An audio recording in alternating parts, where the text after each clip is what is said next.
हाँ तो देखिए, ये आज जो हमारे पास है वो उदाहरण नंबर 7 है। हमारे पास ये उदाहरण क्या है, 3x प्लस 2y माइनस 11 बराबर 0 और 2x माइनस 3y प्लस 10 बराबर 2x माइनस 3y प्लस 10 बराबर 0। ये आपके पास ये वाला एग्जाम्पल है, ठीक है। ये देखिए, तो हम इसको नोट कर लेते हैं। देखो क्या है, 3x प्लस 2y माइनस 11 बराबर 0। इसको हम लिख लेते हैं एक बार, लीजिए यहाँ पर नोट कर लेते हैं। क्या है आपके पास, 3x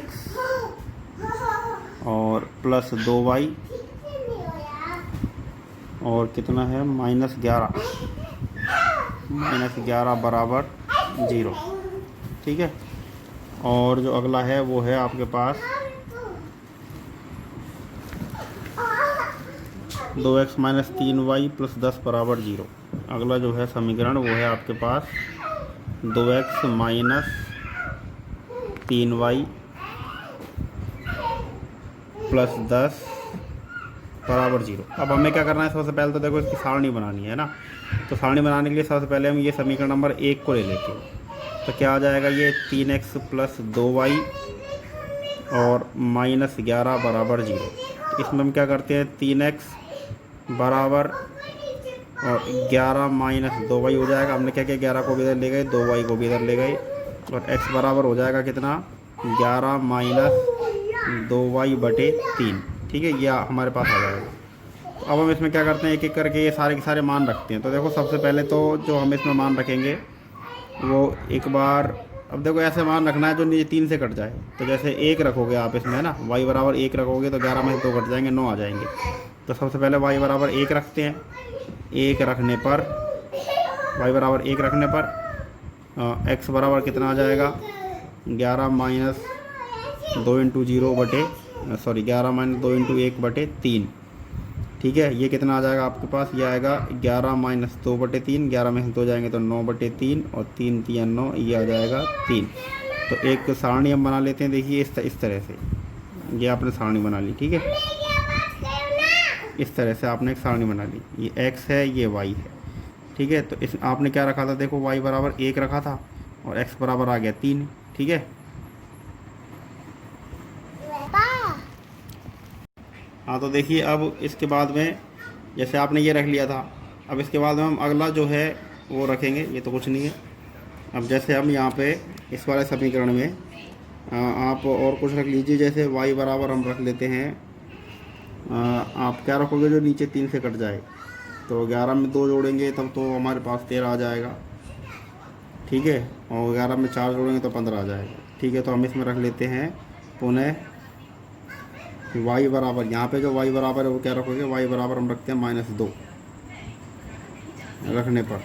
तो x बराबर देखिए कितना हो जाएगा, देखिए x बराबर आपके पास आ जाएगा 11 माइनस 2 इंटू -2 बटे 3। तो ये बराबर कितना आ जाएगा, ये आएगा 11 प्लस 4 बटे 3 बराबर 15 बटे 3। 3 से काटो, 3 पंजे 15, तो x बराबर आ गया 5। y बराबर क्या रखा आपने, -2 और x बराबर कितना आ गया 5। ये बन गई पहली सारणी, ठीक है। अब देखिए हम दूसरी सारणी पे आते हैं, ये वाला समीकरण ले लेते हैं, ठीक है। तो ये क्या आ जाएगा, 2x माइनस 3y प्लस 10 बराबर 0। अब इसमें हम क्या करते हैं, 2x बराबर आ जाएगा कितना, 3y माइनस 10 आ जाएगा, ठीक है। और x बराबर आ जाएगा 3y माइनस 10 बटे 2, ठीक। अब सबसे पहले हम इसमें y बराबर रखते हैं 0 रखने पर। तो x बराबर कितना आ जाएगा, ये वाला भाग देखो 0 हो जाएगा और यहाँ पर रह जाएगा -10 बटे 2 बराबर 2 पंजे 10, माइनस के 5 आएंगे। तो एक सारणी और बनाते हैं हम x और y में, ये लीजिए इस प्रकार से, ठीक है। अब हमने इसमें क्या रखा, देखो y बराबर 0 रखा तो 0 रख लो, और x बराबर कितना आया -5, ये तो आ गया -5, ठीक है। अब फिर आगे देखो पुनः, अब इसमें हमें क्या करना है, ऐसी चीज़ रखनी है जो 2 से कट जाए। तो उसके लिए अब आप क्या करोगे, जैसे 1 रखते हो आप इसके अंदर, तो 3 माइनस 10 यानी कि ये -7 होगा, और 2 रखोगे तो 2 रखने पे कट जाएगा। तो हम इसमें रखते हैं y बराबर 2 रखने पर, y बराबर 2 आप इसमें रखोगे तो कितना आ जाएगा, देखो x बराबर 3 इंटू 2 माइनस 10 इसमें रखा है ये बटे में 2। 3 दूनी कितना आ जाएगा, 6 माइनस 10 बटे 2, और ये बराबर आ जाएगा -4/2, 2 दूनी 4, तो x बराबर आ जाएगा -2। तो देखो आपने क्या रखा था, y बराबर 2 और x बराबर आ गया -2। अब इस सारणी और इस सारणी को लेके हम बनाते हैं ग्राफ, ठीक है। तो देखो ग्राफ भी मैं आपको यहीं पर बता देता हूँ। देखिए आप एक बार आपको क्या करना होगा कि जैसे इस प्रकार से हम बना लेते हैं, ये x अक्ष हो गया, ये y अक्ष हो गया। x अक्ष पे देखो कहाँ तक कितनी लिखनी है, 5 तक, तो हम लिखते हैं 1, ये 2, 3, ये 4 और आगे बढ़ा लो ये 5, ये आ गया 5, ठीक है। तो ये आपके पास आया 1, 2, 3, 4 और ये आ गया 5, x अक्ष है, ठीक। और y अक्ष पे देखो मैक्सिमम जो इसकी ऋणात्मक दिशा में भी लिखनी है, देखो कितना है यहाँ पे -5 है, तो ये 0 तो ये हो ही गया, ये 1, -1, ये -2, ये -3, ये -4 और ये हो गया -5, -1, -2, -3, -4 और ये हो गया -5। वाई अक्ष पे देखिए कितना है, वाई अक्ष पे 1 इधर है, 2 इधर है, तो मैक्सिमम 2 हो जाएगा, ये 1 हो गया, ये 2 हो गया, ये 1 है, ये 2 है।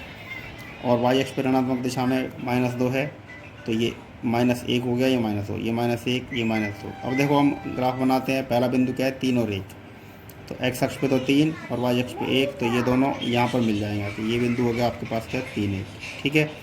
इसी प्रकार से अगला जो बिंदु है 5, -2 है, तो x अक्ष पे 5 है, ये रहा 5, और y अक्ष पे -2, तो ये आ गया, यहाँ पर आ गया, ठीक है। ये आपके पास आ गया 5, -2, और इन दोनों को हम मिला देंगे यहाँ से, तो ये आपके पास इस तरह से आएगी, देखिए लाइन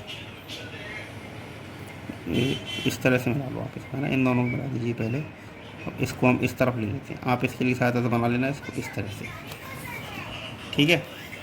अब यहाँ पर ले लेते हैं, देखो हम ये कितना -5, 0, तो x अक्ष पे -5 ये रहा और 0 ये रहा, तो ये वाला पॉइंट ये आ गया आपके पास -5, 0, ये आ गया -5 और 0, और फिर कितना है -2, 2, फिर आपके पास ये -2 और y अक्ष पे 2, तो ये दोनों यहाँ पे आ गए, ये आ गया -2, इन दोनों को मिला दीजिए। अब इसको आगे की तरफ बढ़ाइए आप इस तरह से, ठीक है, और इसको आप आगे की तरफ बढ़ाइए इस तरह, तो दोनों रेखाएं यहाँ पर काट रही हैं, तो ये इसका प्रतिच्छेद बिंदु हो गया, ठीक है। ये आपके पास प्रतिच्छेद बिंदु है। हाँ, तो देखिए ये वाला जो पॉइंट है ये आपके पास 2 है, ये 3 आएगा, और इसे ऊपर और बढ़ाओगे तो ये 4, तो ये बिंदु तो 4 पे आ रहा है। और यहाँ पर ये जो बिंदु है ना, ये थोड़ा सा देखो इधर हट गया है, वैसे ये कहाँ पर आएगा, 1 पर आएगा ये यार, ठीक है। स्केल से बनाएंगे तो ये 1 पे आएगा, तो ये वाला जो पॉइंट है ये आपके पास क्या है, 1 और ये 4, यही इस समीकरण का हल है, ठीक है। अब आपने ये कर लिया है। अब एक बार देखिए आप आगे का जो प्रश्न है वो भी मैं आपको थोड़ा सा बता देता हूँ, उसको आप एक बार देख लीजिए, और ये उसमें वो प्रश्न आपको स्वयं करना होगा।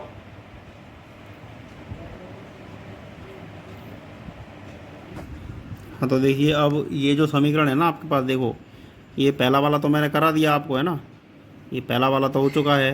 अब आपको ये वाला करना है, ये और ये दोनों आपको कर रहे हैं, ठीक है। बाकी हम पढ़ते हैं अगली क्लास में। धन्यवाद।